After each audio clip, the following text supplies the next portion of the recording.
agora o Jornal da Rede Alesp. Tudo sobre o Legislativo do Estado de São Paulo.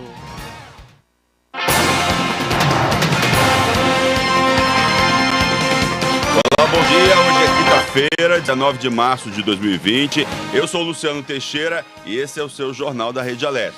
Bom dia, eu sou a Amanda Nascimento e aqui você vai ficar por dentro de tudo que acontece no Parlamento Paulista. Jornal da Rede Alesp. O Brasil tem 428 casos confirmados do coronavírus, segundo o levantamento do Ministério da Saúde. 4 mortes confirmadas, todas aqui em São Paulo. O presidente da República anunciou as principais medidas de combate à pandemia de coronavírus. Na coletiva que deu à imprensa, Jair Bolsonaro apareceu com os ministros e todos usavam máscaras.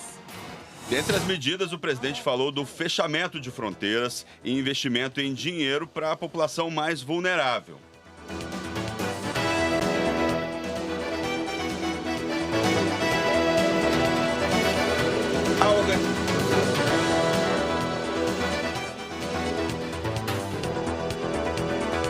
As farmácias em São Paulo vão oferecer gratuitamente à sociedade a vacina contra a gripe a partir do dia 13 de abril. A campanha de vacinação contra a influenza começa na próxima segunda-feira, dia 23 de março, nos postos de saúde da rede pública e se estende às farmácias a partir da segunda semana do mês que vem. A vacina contra a gripe é muito importante, mas vale ressaltar que ela não protege contra o novo coronavírus, que é o causador atual da pandemia global. Os médicos destacam que é fundamental que a população esteja imunizada contra a gripe comum para facilitar os diagnósticos do novo vírus no país. Quase 1.000 farmácias ligadas à Associação Brasileira de Redes de Farmácias e Drogarias vão participar desta campanha. Com essa ação preventiva, a Associação de Farmácias, a Secretaria Estadual da Saúde e o Ministério da Saúde pretendem imunizar a sociedade contra o vírus influenza, evitar filas durante o período de vacinação e diminuir os deslocamentos aos locais de aplicação da vacina. Jornal da Rede Alesp. O governo federal vai liberar 15 bilhões de reais em benefícios de até R$200 para os trabalhadores informais e autônomos. A medida é para amenizar as perdas de parte da renda devido à desaceleração econômica causada pela pandemia do coronavírus. O repasse será liberado nos próximos 3 meses através de uma medida que foi assinada nesta quarta-feira pelo presidente Jair Bolsonaro. Segundo o Ministério da Economia, 138 milhões de brasileiros trabalham na informalidade atualmente. O valor anunciado de auxílio de 5 bilhões de reais nos próximos 3 meses ficou abaixo da média dos benefícios do Bolsa Família. Jornal da Rede Alesp. Bem, pessoal, para deter a propagação do novo coronavírus, a Grande São Paulo vai respeitar uma série de medidas oficiais apresentadas nesta semana, Amanda. Bom, os shoppings da Grande São Paulo têm até a próxima segunda-feira, dia 23 de março, para fechar totalmente as portas. O fechamento deve durar até o dia 30 de abril. Academias de ginástica na Grande São Paulo também devem ter as operações encerradas até o próximo domingo, dia 22 de março. Anunciadas ontem pelo governador João Dória, essas medidas não se aplicam a academias e shoppings do interior e do litoral paulista. Houve aí um intenso diálogo com o setor e todos chegaram ao entendimento de que a prioridade é o bem-estar das pessoas, evitando aglomerações, além de focar totalmente no combate ao novo coronavírus. Além dos shoppings e academias, também devem estar fechadas a partir da semana que vem todas as escolas públicas de São Paulo.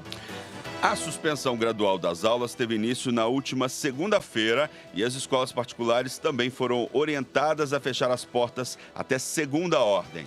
Em razão da pandemia global causada pelo novo coronavírus, a partir de agora, até as delegacias de polícia vão funcionar em regime especial.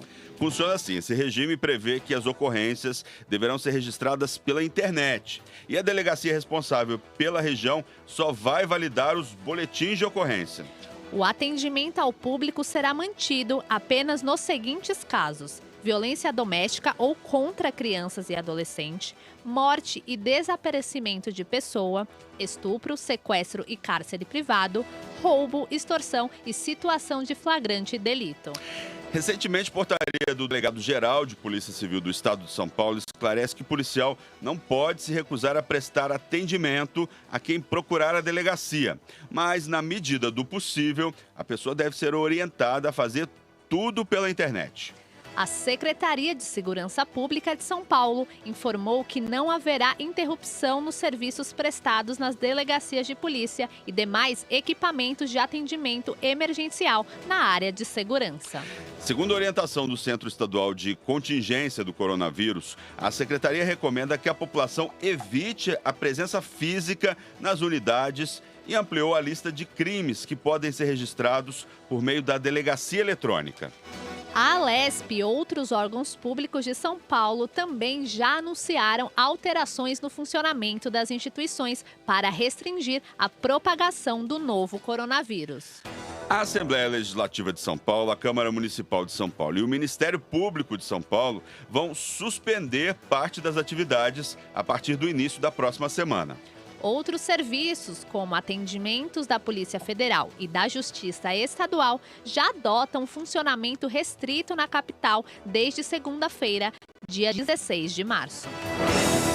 Jornal da Rede Alesp. Segundo o ministro da Justiça e Segurança Pública, Sérgio Moro, o texto e a lei que ele regulamentou permitem o isolamento e que a quarentena sejam impostas pelas autoridades compulsoriamente. Todas essas medidas aí para tentar frear esse avanço do novo coronavírus. Todos os dias nós temos novos casos e agora até registradas mortes, né? E para falar sobre esse assunto, aqui no Jornal da Rede Alesp, nós vamos conversar por telefone com o advogado Dr. Brian Winston, que é especialista em direito penal. Bom dia, Dr. Brian. Bom dia, Dr. Brian. Nós tivemos aí um pequeno problema na linha, daqui a pouco a gente retoma o contato com o Dr. Brian, né? Já já a gente volta a ligar para ele, né? Então, Amanda, vamos falar um pouquinho aqui dessa história.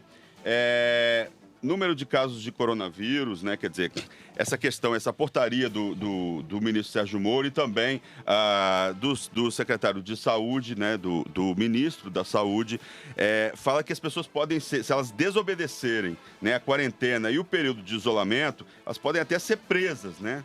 Então, quer dizer, é uma medida que já está sendo adotada por outros países aqui da América Latina, na Europa também está acontecendo, mas isso só em casos extremos. Sim, e lembrar que assim, o isolamento ele é importante para que a pessoa não transmita o vírus para outras pessoas, né? Lembrando que a transmissão de pessoa para pessoa é muito rápida. É muito rápida e a gente agora, todo mundo tem que colaborar, né? Quer dizer, se você tiver algum sintoma do coronavírus, foi detectado com coronavírus, com Covid-19, fique em casa, né? Cumpra o período de isolamento, né, para que outras pessoas não peguem uma questão de saúde pública. Eu acho que uma coisa que também vale ressaltar, que é um período de quarentena e de isolamento, não são férias antecipadas. Então, não é porque você não pode ir pro shopping, pra praça, não pode ir pra Santos, exato. Né? E tal. A gente voltou ao contato aqui com o Dr. Brian. Dr. Brian, muito bom dia, seja bem-vindo aí ao Jornal da Rede Alesp. Bom dia, Dr. Brian. Olá, muito bom dia a todos os telespectadores. Dr. Brian, vamos falar um pouquinho sobre essa medida aí tomada pelos ministros da Justiça, o Sérgio Moro, né, e também pelo ministro da Saúde. Vamos falar um pouco qual que é a importância, né, da gente estar cumprindo as metas, da gente não sair durante o isolamento. É uma questão de saúde pública, né? Exatamente, é uma questão de saúde pública. Eu me lembro quando nós estudávamos nos bancos da faculdade situações que o Código Penal prevê, como essas, que nós jamais imaginávamos que aplicaríamos um dia. Mas, infelizmente, chegou o dia de pensarmos nos reflexos penais do descumprimento de ordens, como essa emitida pelo Ministério da Saúde, em cooperação com o Ministério da Justiça, nos trazem, e os reflexos disso na sociedade do ponto de vista penal. Doutor, eu gostaria que o senhor falasse também um pouco a respeito da legalidade que está envolvida nessa medida, né? As pessoas que estão em isolamento, não sair, né? Como o senhor citou, uma questão de saúde pública extremamente importante para esse momento de pandemia que a gente está enfrentando. Então, eu queria que o senhor falasse, né, se esse tipo de lei que impõe o isolamento compulsório, se é legal, né, do âmbito de justiça. Comenta um pouquinho para a gente. Pois não, o isolamento compulsório ele é completamente legal. Não existe no Brasil ainda uma lei, uma determinação geral. As prefeituras, alguns municípios do Brasil, têm dado alguns decretos regionais, evidentemente, que proíbem a circulação, mandam fechar estabelecimentos determinados, e isso vai de acordo com o artigo 268 do Código Penal. Aquele estabelecimento comercial que infringir a ordem, alguma determinação de fechamento ou diminuição de circulação, o gerente, o funcionário responsável poderá incorrer nesse crime. Já do ponto de vista pessoal, aquele que descumprir alguma ordem, por exemplo, o paciente que está em quarentena e descumprir a ordem de isolamento, aquele que já foi diagnosticado, ele poderá incorrer em outros crimes, como no artigo 131 do Código Penal ou no artigo 331, que é o crime de desobediência. Tem também, doutor Brian, os artigos 268, que é infração de medida sanitária preventiva, com detenção de 1 mês a 1 ano. O 267, para quem tiver intenção de disseminar a doença propositalmente. Imagina alguém, nesse momento, querendo disseminar a doença propositalmente, né? Como é que o senhor vê esses dois artigos aí? Eles fazem parte, então, do Código Penal, que é a Lei 2.848, promulgada lá em 1940, né? Exatamente. O artigo 268 já é uma realidade de muitos comércios. Inclusive, aqui na capital do estado, ontem a prefeitura do município fez um decreto que determina, o que é diferente de orientar, de recomendar. Esse decreto determina a redução do fluxo de pessoas em diversas áreas do comércio. Então, aquele que contrariar esse decreto incorre nesse crime. Agora, o artigo 267 é o que nós pensávamos que era uma realidade muito distante, de uma pessoa que propositalmente querer disseminar o vírus, já não é mais tão distante assim. Para você ter uma ideia, em Curitiba foi marcado um evento nas redes sociais para pessoas que tinham a intenção de disseminar o vírus, e a polícia está investigando com base nesse artigo 267. Então, aquele que, com o fim de, ou ainda que eventualmente, com dolo eventual, fizer isso, responderá sim por esse crime. Doutor, queria que o senhor falasse também a respeito das pessoas que se recusam a fazer o teste. Como é que funciona a lei nesse caso? O médico tem autonomia para determinar que aquela pessoa que tem alguma suspeita, que está apresentando algum sintoma, faça o teste para que ela seja identificada ou, enfim, que seja descartado como um caso. Como que fica nesses casos, assim, da pessoa se recusar? Como que a lei funciona? A pessoa pode ser obrigada a fazer o teste, por exemplo? Não, a lei não prevê essa situação, não faz com que a pessoa seja obrigada. Agora, nada impede do médico fazer a comunicação à autoridade policial que, uma vez instaurado o procedimento de investigação, poderá fazer com que ela seja submetida sob pena de incorrer ao crime de perigo comum, aquele que eu falei no início do artigo 131. Então, num primeiro momento, infelizmente não, essa ordem não pode vir do médico, teria que vir do Poder Judiciário. Agora, doutor Brian, a pessoa que tem caso confirmado, né, de coronavírus, com dados laboratoriais, ela e os familiares que vivem na mesma casa têm que ficar em isolamento, e as pessoas que tiverem contato também devem ser notificadas, né? E aí essas pessoas também podem até ser presas, né? Se descumprirem o isolamento, podem. Até porque estarão colocando a vida de outras pessoas em risco, um risco eminente, um risco grave e sério, e esse risco ele é abolido pela lei. A lei protege as outras pessoas desse risco que essas pessoas podem oferecer. São aqueles crimes de perigo comum. Doutor Brian, só para ficar claro para quem está nos ouvindo, para quem está nos vendo. Pessoa foi diagnosticada com coronavírus ou está com suspeita e precisa ficar em isolamento e em quarentena. Descumpriu. Quais são as penas? Para ficar claro para quem está ouvindo a gente. Bom, vamos lá. Nós temos a figura temos duas figuras penais aqui. Temos a figura do artigo 331, que seria de desobediência, e temos a figura do artigo 131, que é aquela do perigo. As penas, elas são são baixas inicialmente, né? São crimes de menor potencial ofensivo, que vão inicialmente de uma reclusão, uma detenção de 2 meses a 1 ano, e depois pode ser aplicada ainda a pena de 1 a 5 anos. Agora, doutor Brian, essas prisões só vão acontecer em casos extremos, né? Somente em casos extremos, mas infelizmente não é uma realidade tão distante. Nós já temos notícias dos primeiros casos de pacientes que se recusam ao tratamento, se recusam ao isolamento, o que a lei certamente alcançará para punir. Doutor Brian, e com relação aos comércios que descumprirem a lei, já que a gente tem aí uma determinação para que eles se fechem, para não ter aglomeração, para não contribuir mais ainda para a disseminação do coronavírus, os comerciantes também têm algum tipo de punição? Como que é a lei, no caso, voltada para os comércios? Tem sim. Bom, o primeiro ponto de vista de punição é que essa lei, o artigo 268, é o que nós chamamos de uma norma penal em branco. Ou seja, ele precisa de uma complementação. E essa complementação é dada pelo decreto, seja ele municipal, estadual e ainda da União, que seja publicado nos próximos dias. Esses decretos municipais, eles já podem trazer algumas sanções, não sanções de caráter corporal, sanções de caráter administrativo, como fechamento de estabelecimento, cassação do alvará de funcionamento e aplicação de multa.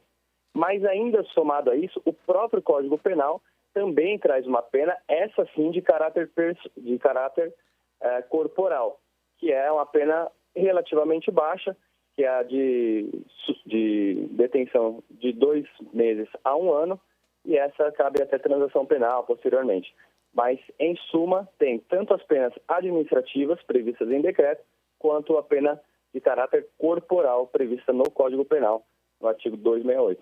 Agora, doutor Brian, o Código Penal, ele trata, né, nesses artigos aí, de condições excepcionais, né? Existe a questão da proporcionalidade no momento atual, né? Quer dizer, quem descumprir essa quarentena, o isolamento, se essa lei fosse aplicada no ano passado, por exemplo, seria desproporcional, né? Mas existe essa questão da proporcionalidade, que é um problema maior, é um problema de saúde pública. Então, só acredita que, excepcionalmente, isso vale porque tem potencial lesivo aí para a população? Situações como as que nós vivemos, situações excepcionais, exigem medidas excepcionais. É evidente que o Código Penal, ele tenta prever situações como um todo na sociedade, visando os marcos históricos. Nossa lei é de 1940, talvez o legislador sequer pensasse numa situação de pandemia tão absurda como a que nós estamos vivendo. É evidente que em outros tempos a flexibilização desses artigos poderia ser assistida por meio de defesa, etc. Entretanto, na situação atual, eu acho que a fiscalização desses estabelecimentos comerciais, etc., precisa ser altamente severa, até porque é um risco de perigo comum. A sociedade toda está em risco, não é mais uma coisa local, é uma coisa já em patamar nacional, do ponto de vista da abrangência da legislação penal. Nós estamos vivendo uma questão mundial. Então, evidentemente que caso a caso pode surgir aí uma tese de defesa, mas a fiscalização precisa ser exercida com rigor nesses casos. Doutor, uma outra questão que a gente vem observando e que está relacionada ao coronavírus é o aumento dos preços de alguns produtos, né? Em especial do álcool gel, que tem uma grande procura, todo mundo quer se proteger, quer higienizar as mãos. Gostaria que o senhor falasse dessa relação também, porque tem farmácias, enfim, locais que vendem o produto e que estão colocando num preço abusivo. Como que fica a lei nesse caso, né? Quais são as penalidades? Porque o consumidor acaba sendo lesado, você precisa do produto e você acaba pagando muito mais só porque a procura está alta? O álcool gel que estava R$ 15, agora está R$ 60, né? Quer dizer, mais que triplicou em muitos lugares. Muita gente aproveitando essa falta do álcool gel para cobrar preços abusivos, né? Isso também é enquadrado no Código Penal, né, doutor?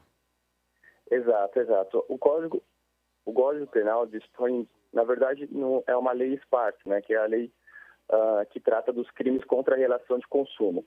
Aquele comerciante, isso é muito comum em tempos de greve de caminhoneiros, escassez de combustíveis, aqueles gerentes de postos, donos de postos de gasolina, exacerbarem o preço. E isso é um reflexo que também abrange esse tipo de situação.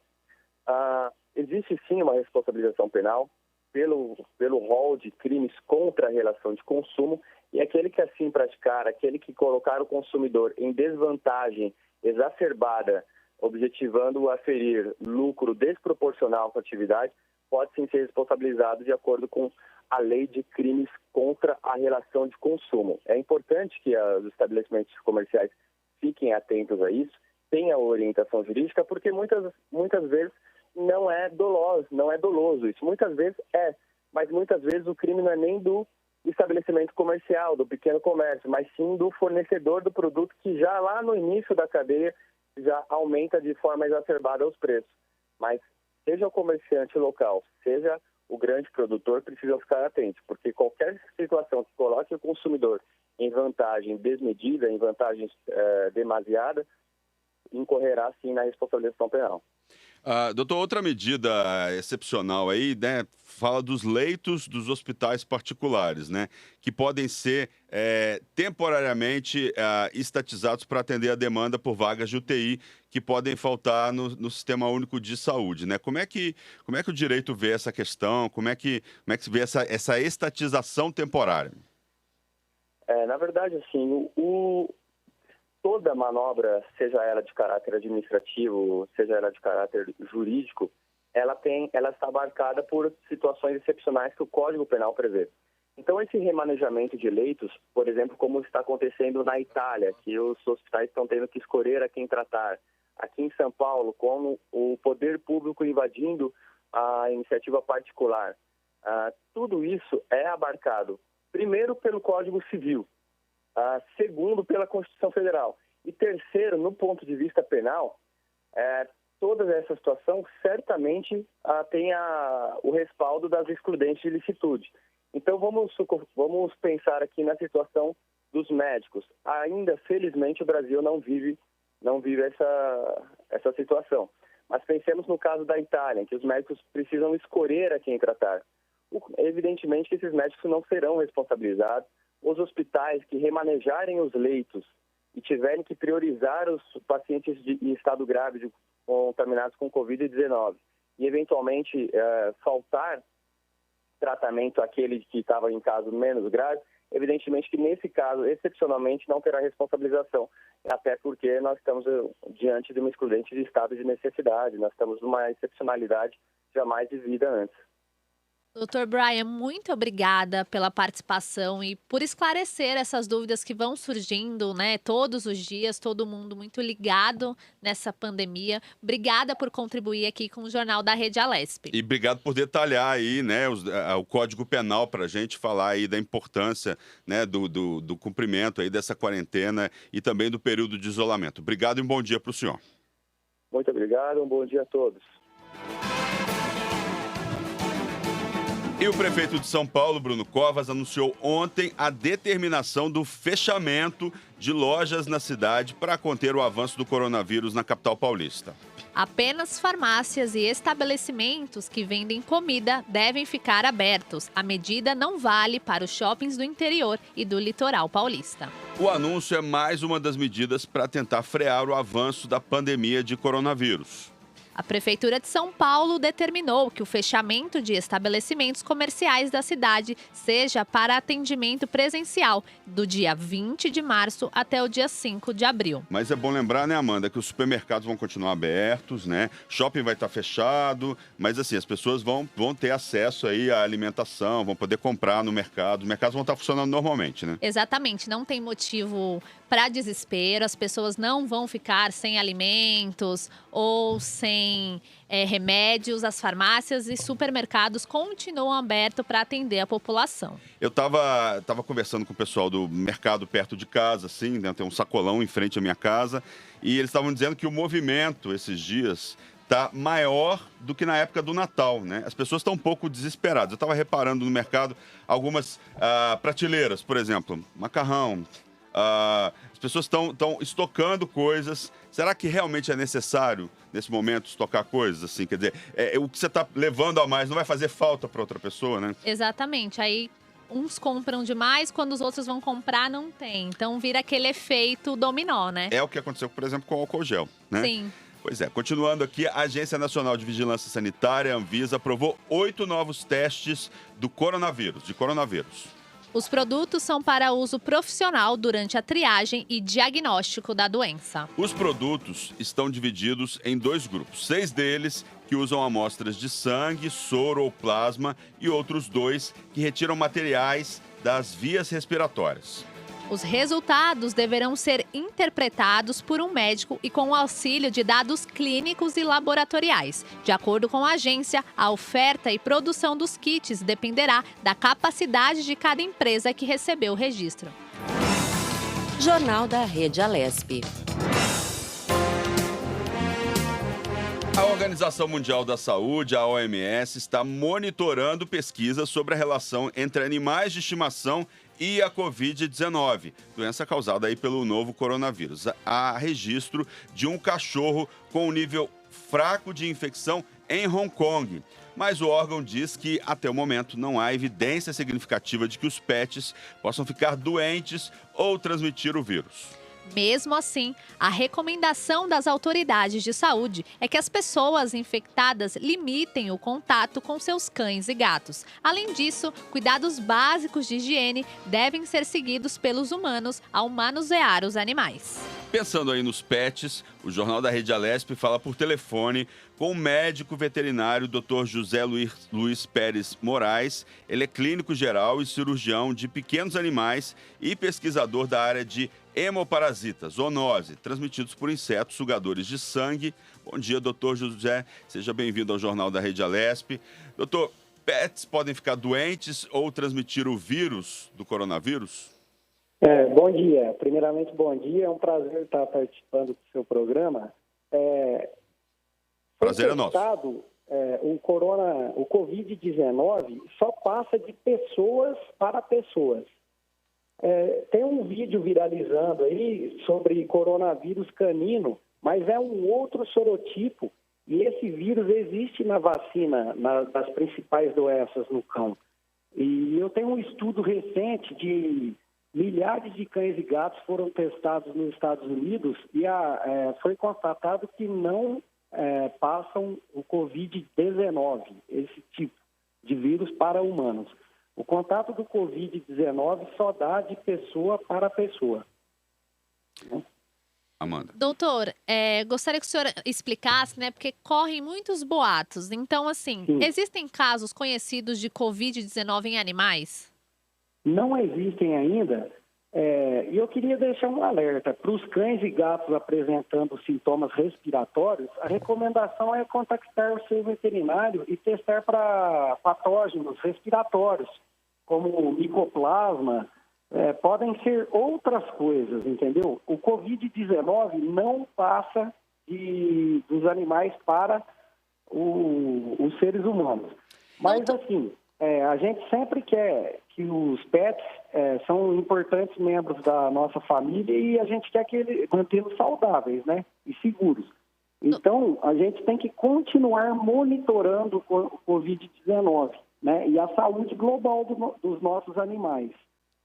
Sempre é bom manter as práticas de higiene, né, inclusive com os animais, porque tem as zoonoses, são as doenças que os animais transmitem para os homens. E a antropozoonose, as doenças que o homem transmite para os animais.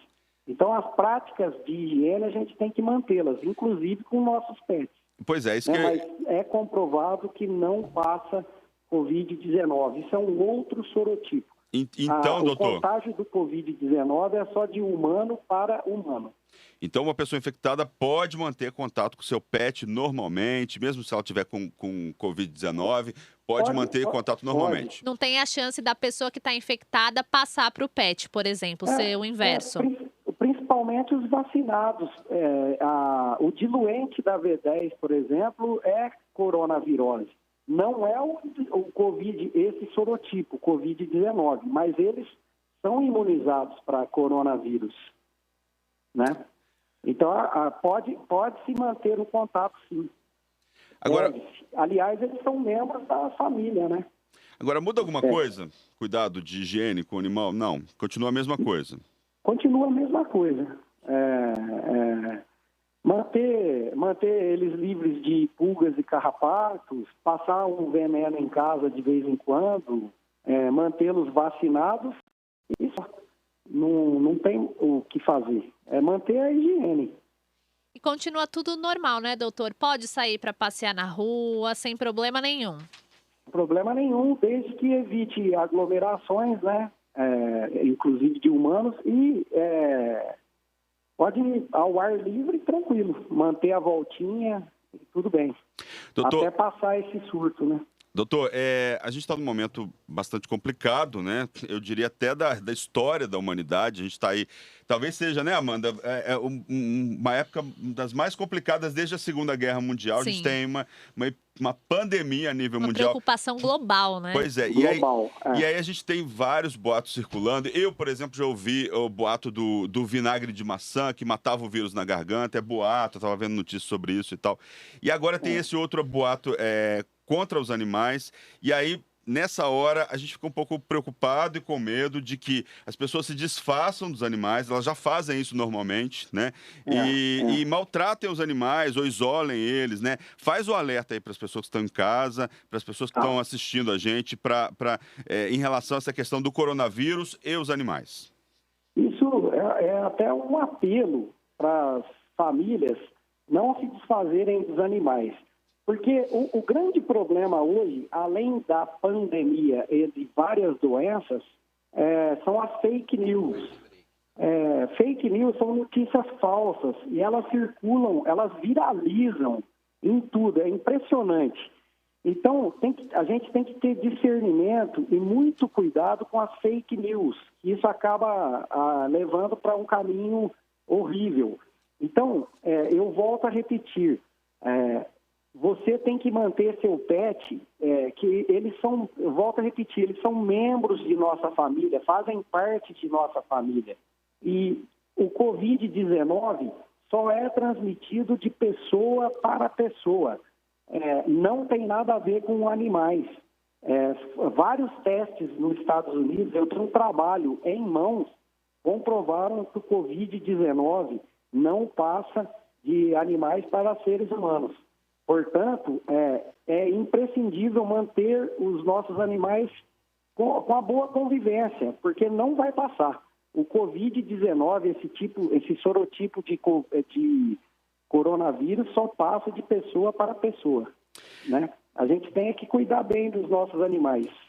Doutor, o senhor citou a questão da vacinação. Queria que o senhor falasse também a importância da vacinação para os pets, tanto para a saúde deles, né, de como as pessoas podem cuidar dos seus animais, né, que essa é uma questão também bastante importante. É muito importante. A vacina é o mínimo que a gente pode fazer para os nossos pets e para nós, porque você tendo um pet saudável, a sua família vai ser saudável, né? Então, já que existem vacinas contra vários tipos de doença, a gente tem que vaciná-los todos os anos, as principais doenças e a antirrábica. Aqui na minha região, eles pararam de vacinar imunidade para a raiva. Então, está voltando, está tendo um surto de raiva aqui, que é perigosíssimo. Aonde, doutor? Aonde? E raiva não tem cura. Que região? Então, a vacina e outros cuidados sanitários a gente tem que ter com nossos pets, não para protegê-los somente, para proteger a nossa família. Porque um animal saudável em casa, a família vai estar saudável. Um animal doente em casa, a família vai estar doente. Entendeu? Então, tem várias outras doenças. Não é só o Covid-19, o coronavírus. Tem inúmeras zoonoses e antropozoonoses. Então, a gente tem que manter a saúde. E eu queria dar uma dica também para o Covid-19 e outras doenças, é que a gente sempre tem que manter a nossa imunidade em alta, comendo bem, dormindo bem e praticando algum exercício físico. Isso mantém a imunidade alta, né? Porque a imunidade alta é capaz de combater qualquer doença, inclusive câncer, né? Evitar o câncer.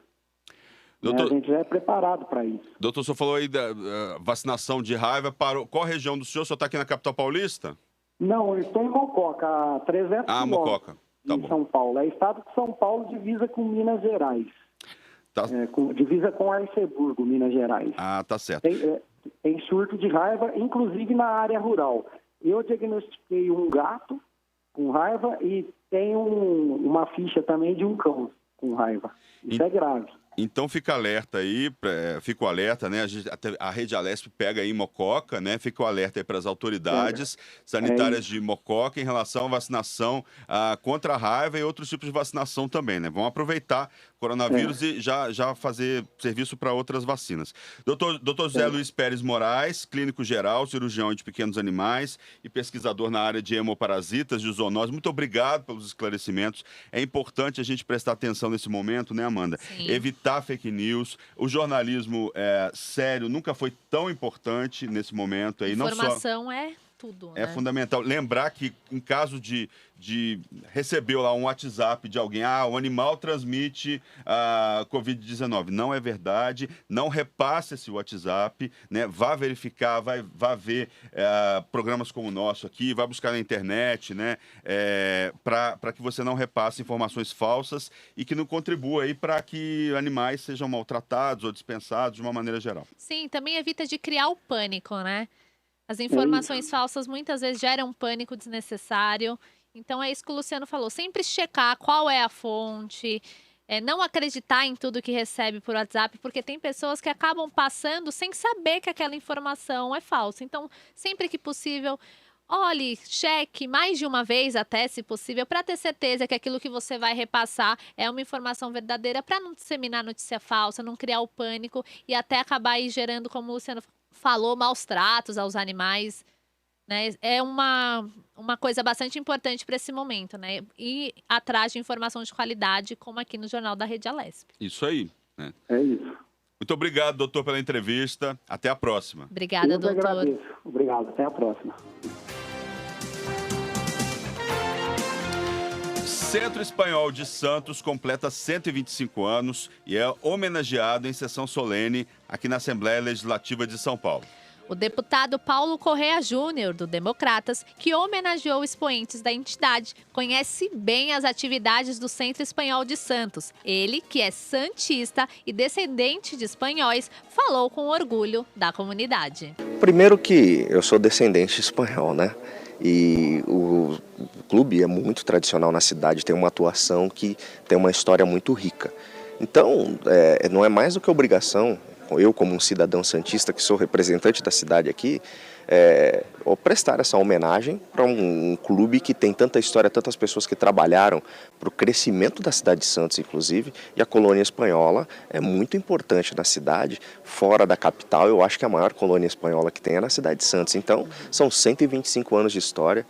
Diferente, não são 25, são 125, ou seja, tem muita história por detrás de muita gente séria ali. E nada mais justo do que a maior casa de leis da América Latina homenagear essa comunidade que fez história no nosso estado de São Paulo. Jornal da Rede Alesp. O Auditório Teotônio Vilela, da Assembleia Legislativa, recebeu o primeiro Fórum das Mulheres Policiais Penais do Brasil. Desde dezembro de 2019, o Congresso Nacional promulgou a PEC, que é o projeto de emenda constitucional, PEC 104, que equipara agentes penitenciários ao status de policial. A medida dá ao policial penal direito de, em uma situação de escolta, exercer o papel de polícia, entre outras atribuições. De acordo com o senador Major Olímpio, essa conquista é um avanço para a categoria. Não basta estar no texto constitucional, nós precisamos agora fazer a regulamentação disso, começar certo em relação ao papel da mulher. Nós não podemos fazer com que a policial penal ela sofra durante muitos anos o que sofreram, por exemplo, as policiais militares femininos, as policiais femininos civis da Polícia Federal. Então nós já precisamos avançar. E você vê justamente a mobilização delas, dos sindicatos, da representatividade, dizendo é o momento de fazer já no processo de regulamentação da própria Constituição. Fabiola Castilho, policial penal e organizadora do evento, explica a importância das agentes femininas na estrutura de uma prisão. O trabalho ele consiste não somente, como muitos pensam, que é somente apertar botão. Isso não é isso. Nosso trabalho é muito mais complexo que isso, né? Tem vários departamentos que cuidam de vários aspectos em relação à unidade prisional, ao controle da segurança, a logística em relação a levar os detentos aos fóruns, a hospitais. Tem todas essas coisas que envolvem o sistema prisional. O trabalho ele consiste não somente, como muitos pensam, que é somente apertar botão. Isso não é isso. Nosso trabalho é muito mais complexo que isso, né? Tem vários departamentos que cuidam de vários aspectos em relação à unidade prisional, ao controle da segurança, a logística em relação a levar os detentos aos fóruns, a hospitais. Tem todas essas coisas que envolvem o sistema prisional. A doutora Márcia Povoa, que é conselheira da OAB e procuradora regional de prerrogativas de Goiás, veio prestigiar o evento aqui na Assembleia Legislativa de São Paulo e contou que o trabalho da OAB é contínuo com o sistema prisional e, por isso, apoiar a categoria é um dever. É de suma importância a OAB ter com ela todas essas policiais penais, mesmo porque o nosso trabalho é contínuo juntamente com o sistema prisional. Então, vemos uma importância muito grande de nós nos unirmos e apoiar também essa causa das policiais penais. Jornal da Rede Alesp. O Código Civil de 2002 prevê, no âmbito da função social da posse e da propriedade, a proteção da convivência coletiva. No entanto, a relação entre o direito de propriedade e as regras de convivência nos condomínios residenciais nem sempre é tranquila.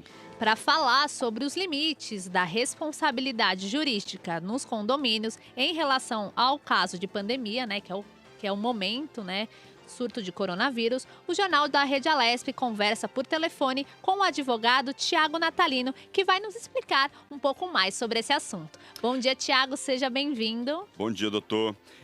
Olá, bom dia, Amanda, bom dia, Luciano. Doutor, o síndico pode determinar restrições aí de acesso em locais do condomínio por motivo de epidemias ou pandemias, por exemplo, salão de festas, playground, academia, piscina, né? O que pode ser restringido nesse momento? Na verdade, essa tem sido, vamos dizer assim, uma grande discussão dentro da área do direito condominial, se poderia o síndico sozinho tomar essa determinação. Num primeiro momento, nós imaginamos que o síndico sozinho ele tem uma limitação de atitudes dentro de um condomínio, até porque num condomínio tudo tem que ser respaldado, tudo tem que ser submetido à assembleia. Então, nós temos também a dificuldade de chamar uma assembleia. Não que não tenhamos condição de ter acesso aos condôminos pelas redes sociais, WhatsApp, etc. Mas no momento em que estamos, diante da situação em que nós estamos, o síndico que toma essa medida proativa de fazer esse fechamento, certamente ele não terá consequências no dia de amanhã. Dado todo o momento em que nós estamos passando essa situação de emergência, algo que nós temos de fato de prevenir. E se nós atuarmos aí, pensarmos sempre no bom senso, essas atitudes jamais serão proibidas ou jamais terão qualquer tipo de problema na esfera judicial. O senhor citou, né, que para que essas decisões sejam tomadas é necessária a realização de uma assembleia. Queria saber, nesse momento que a gente está evitando o contato social, poderia ser criado um grupo de WhatsApp ou utilizar alguma rede social para fazer essa assembleia? Isso teria validade, né? Poderia ser válida? Na verdade, como eu disse, em regra, nós sempre pautamos as assembleias. Não que as decisões que estejam sendo tomadas agora de fechamento, somente pelo síndico junto com os conselheiros, venha constituir algo errado. Não é algo errado, mas o costume do condomínio é dessa forma. Hoje já é natural que os condomínios ter grupos de WhatsApp, outros meios de comunicação, Facebook, etc. Não que nós venhamos a também querer buscar desses meios sociais de fato algo muito organizado. Mas eu acho que sempre uma consulta aos condôminos é muito importante, até para que dê mais força ao próprio síndico. Tem diversos condomínios em que o síndico manifestou um problema dentro de um grupo de WhatsApp e foram, vamos dizer assim, uma maioria, vamos dizer assim, avassaladora das pessoas que disseram não, mantenha fechado, proíbe a utilização de todas essas áreas. Então, eu tenho visto também bastante a questão de bom senso. Doutor, o senhor deve estar recebendo várias consultas nesse momento, né? Principalmente de condomínios. Agora, em relação ao elevador, por exemplo, né? O síndico ele pode limitar o número de pessoas no elevador. Vai entrar 2 pessoas por vez ou 1 pessoa por vez. Isso é possível de ser feito? O elevador, sempre por ser algo essencial, um serviço essencial ao condomínio, a gente nunca pode imaginar o que não utilizarmos o elevador, até porque dentro de um condomínio nós temos questões de pessoas idosas, crianças, cadeirantes, etc. No tocante à utilização, tem sido feito por parte dos condomínios, administradoras, síndicos, tem sido feito regras que, na verdade, têm sido recomendações de que as pessoas ou utilizem em famílias, dentro de um elevador, ou até mesmo que possam utilizar 1 de cada vez ou até 2 de cada vez, mas sempre mantendo aí questões de distância que são muito oportunas nesse momento. Então, os síndicos eles têm meio que guiado os condomínios, colocado folders, avisos, para que as pessoas se conscientizem e façam dessa forma. Impedir, de fato, é muito difícil. Uma pessoa acaba entrando, o bom senso da outra muitas das vezes acaba saindo do elevador para que a outra desça, porque tem uma necessidade maior de descer, mas é sempre no caráter de recomendação. Doutor, agora em relação à porta, a botão do elevador, né? Quer dizer, a gente está ficando um pouco preocupado com isso, né? Por exemplo, ontem eu estava no mercado e aí fui apertar lá o botão do ticket lá e aí eu peguei um pano eu fiquei preocupado. Né? Fiquei um pouco... É uma questão. É uma questão. A mesma coisa acontece com o elevador, por exemplo, né? Você está lá, você aperta um botão, uma pessoa que pode ter, por exemplo, o Covid-19, já apertou antes e tal. Como é que fica essa questão da limpeza? Como é que fica essa questão do cuidado com os empregados na hora, por exemplo, de limpar áreas comuns, a porta, a maçaneta, o botão do elevador? Como é que fica a orientação tem que ser reforçada para o pessoal da limpeza, né? Sem dúvida.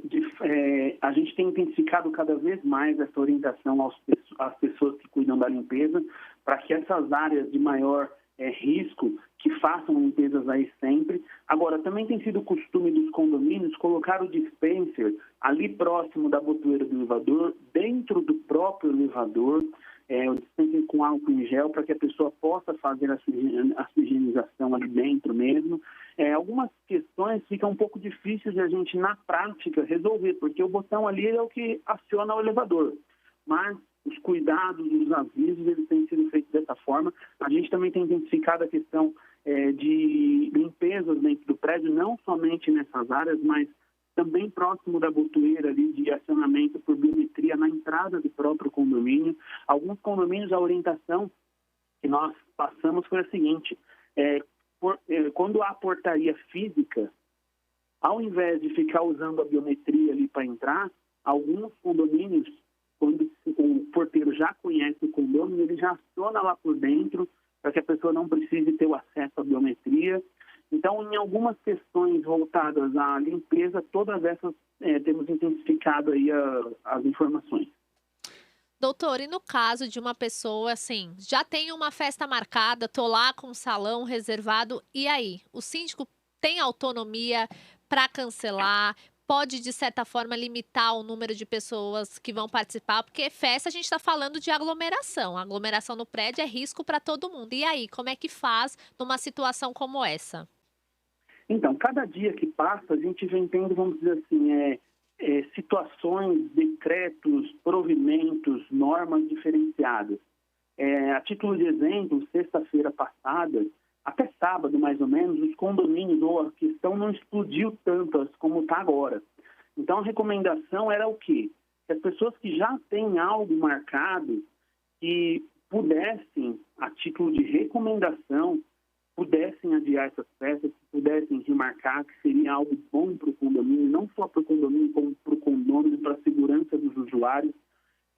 Semana passada, por exemplo, nós não falávamos em a pessoa, em o síndico, chegar lá com o poder de veto e falar, não vai ter festa. Por quê? Ia trazer, sim, de fato, que ele vai trazer prejuízos às pessoas que alugaram, que têm lá as suas empresas de buffet, decoração e etc. Só que cada dia a gente tem percebido maior intensidade, maiores normas, normas proibindo o acesso a shopping, a abertura de shopping, a abertura de comércio. Então, eu acredito que nesse momento passa a ser justificável, dada a emergência que nós estamos, a calamidade pública que nós estamos, até ultrapassar aí a questão da recomendação e tentar chegar a conversar com a pessoa ao ponto de fato, não fazer a festa. Pode trazer prejuízos no dia de amanhã e uma insegurança jurídica para o condomínio? Pode, sem dúvida alguma. Mas eu acredito que nesse momento seria muito bom a gente pautar aí pela segurança na saúde. Bom é importante ter bom senso nessa hora, né, doutor? Mas eu estou ouvindo o senhor falar aqui, quer dizer, se o síndico resolver ter uma decisão unilateral, cancelar uma festa, isso depois é possível ter uma demanda judicial contra o prédio, contra o condomínio, né?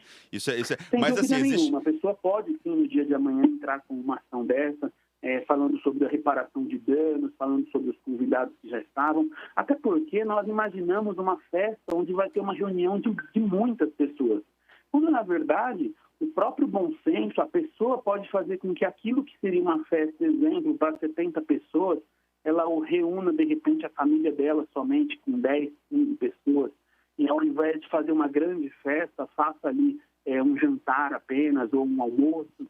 Então, fica muito relativo essa questão. Sem dúvida nenhuma, tomar a decisão, cria-se, sim, uma porteira muito grande aí para uma insegurança jurídica. E acredito que o judiciário depois, caso a pessoa resolva entrar, vai considerar a excepcionalidade, né, Amanda, desse momento, quer dizer, a questão da saúde pública. Eu acho também pouco provável que a pessoa que resolva peitar o condomínio ganhe na justiça, dado o momento e a excepcionalidade que a gente está vivendo. Exatamente. Muito pouco provável que vai ter uma vitória no judiciário. Doutor, o prédio não é composto só dos moradores, né? Nós temos as pessoas que trabalham, faxineiros, e que são muito importantes, que são de extrema importância para o bom funcionamento e para a segurança de um condomínio. Gostaria que o senhor falasse das medidas que o condomínio tem que tomar para proteger esses funcionários. É o caso de fazer um rodízio, vai um dia, ir fazendo um revezamento. Como que o condomínio tem que se posicionar nesse momento para não proteger apenas os moradores, mas para proteger também as pessoas que estão ali e que contribuem para o bom funcionamento? Na medida do possível, trabalhar a questão dos horários dos funcionários. Tem portarias, por exemplo, que tem 2, 3 funcionários, dependendo da portaria, dentro de um mesmo ambiente, ali dentro de uma portaria muito pequena. Então, tendo a possibilidade, sempre do outro lado, a gente tem a questão também da segurança. E quando a gente pensa num número menor de funcionários, a segurança ela fica um pouco exposta também. Sabemos que nesses momentos, as pessoas de bom senso, de fato, vão cuidar para não sair na rua, só que a criminalidade para elas não tem coronavírus, não tem absolutamente nada. Então, os condomínios sim precisam ficar bastante atentos a essa questão. No tocante à questão da possibilidade de uma redução de jornada ou até mesmo de uma programação melhor, sem dúvida nenhuma, muito bem-vinda. Agora, quando a gente fala, por exemplo, da questão da faxina, da limpeza em um condomínio, nem sempre diminuir seria o melhor, até porque é um momento que a gente precisa, de fato, de ter uma limpeza mais aplicada, uma limpeza com maior incidência. Então, tem que tomar bastante cuidado nesse ponto e nessas diminuições desses rodízios de trabalho. Bom, doutor Tiago, gostaria de agradecer a participação do senhor aqui no Jornal da Rede Alesp. A contribuição, né, é um momento em que a gente precisa levar muita informação para as pessoas. Foi muito importante os esclarecimentos do senhor. Muito obrigada. Eu que agradeço, Amanda, agradeço também a Luciana, a toda a emissora. E só um detalhe também que a gente não comentou aqui, que são as assembleias de condomínio, sendo bem rápido aqui, bem sucinto. A observação é que possamos, de fato, adiar todas as assembleias, independente do assunto, para um momento mais oportuno. Tá certo, doutor. Muito obrigado pela entrevista. Muito obrigado aí pelos esclarecimentos. Obrigada. O governo paulista também anunciou o lançamento de uma linha de crédito especial para empresas dos setores de turismo, economia criativa e comércio. O valor total do crédito já disponível para os empresários do estado de São Paulo é de 500 milhões de reais. Outros 375 milhões de reais vão ser investidos nas próximas semanas em ações do governo estadual para conter os efeitos nocivos do novo coronavírus na economia de São Paulo. Jornal da Rede Alesp. Um acampamento na frente da Assembleia Legislativa reúne cerca de 50 pessoas, entre agentes penitenciários e de escolta penitenciária, desde o início do mês. O deputado Carlos Gianazzi, do PSOL, visitou o acampamento, ouviu as reivindicações do grupo e prometeu ajuda. Eles estudaram bastante, se prepararam, fizeram sacrifícios, saíram dos seus empregos, dos que estavam empregados, né, para ingressar no sistema prisional, né, para serem trabalhadores do sistema prisional. No entanto, até agora não houve a chamada, eles estão esperando, o governo não sinaliza. E nós aprovamos na Assembleia Legislativa a realização desses concursos e aprovamos também a dotação orçamentária. Então tem recursos, tem lei aprovada, porém o governo, de uma forma, eu diria que criminosa, porque ele está cometendo uma improbidade administrativa. Ele desrespeita a lei aprovada na Assembleia Legislativa e mantém o sistema prisional em crise, porque faltam funcionários, há um déficit enorme de servidores. Nós temos a superlotação dos presídios, que é uma crise, faltam funcionários. Os funcionários que estão trabalhando hoje no sistema prisional estão com dificuldades, estão adoecendo no trabalho. Muitos têm suicídio, têm adoecimento, têm doenças psiquiátricas gravíssimas, né? E, no entanto, tem concurso, os trabalhadores foram aprovados e não foram chamados. Aprovados em concurso, os agentes penitenciários aguardam ser chamados desde 2014. Já falamos com o secretário de Administração Penitenciária, já falamos com diversos deputados.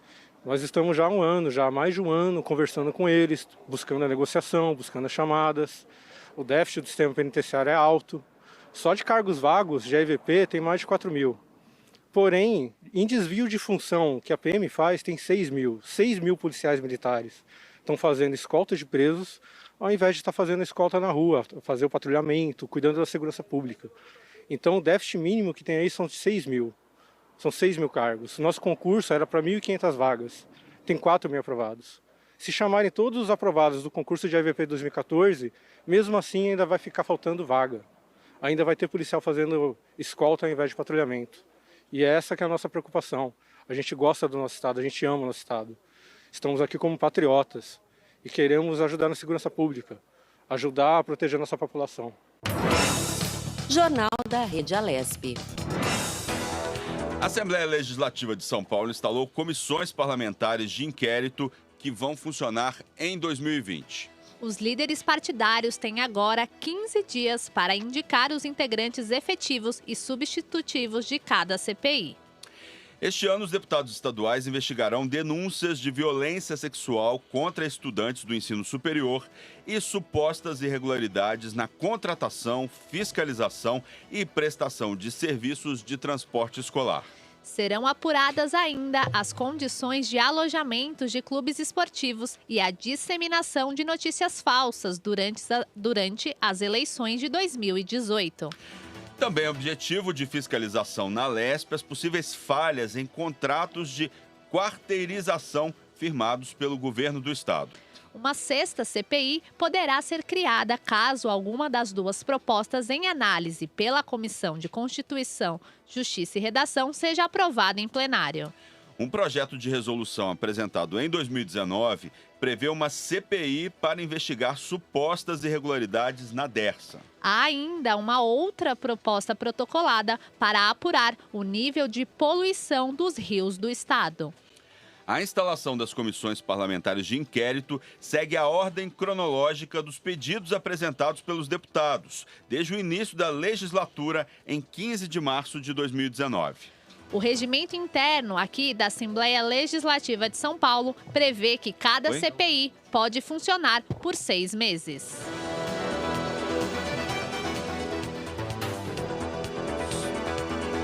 E o Jornal da Rede Alesp de hoje vai ficando por aqui. É a sonoplastia de José Alcândido e Roberto Dias, coordenação da Rádio Alesp da Fabiola Altran. Diretor da Rede Alesp, Gilberto Caracanha. Diretora executiva da TV, Lilian Busato. Diretor de comunicação aqui da Assembleia Legislativa, Matheus Pérez Granato. Chefe de redação, Rogério Pinceri, que está aqui com a gente. Editor responsável, Mauro Quadros. Web Imagens, Carol, Dani. E na produção, nós temos hoje aqui com a gente no estúdio a Flávia Varão, mas também contamos com a ajuda da Fabiana Durbano, Márcio Pedroso, Márcia Flores, Mônica José, Eduardo Tedesco e Edenilson Silva. Uma galera para esse jornal. Uma galera que põe esse jornal no ar, né? A apresentação, Luciano Teixeira e Amanda Nascimento. O Jornal da Rede Alesp vai ficando por aqui. Muito obrigada pela companhia. Até amanhã e tenha um ótimo dia. Um ótimo dia para você e a gente se vê amanhã.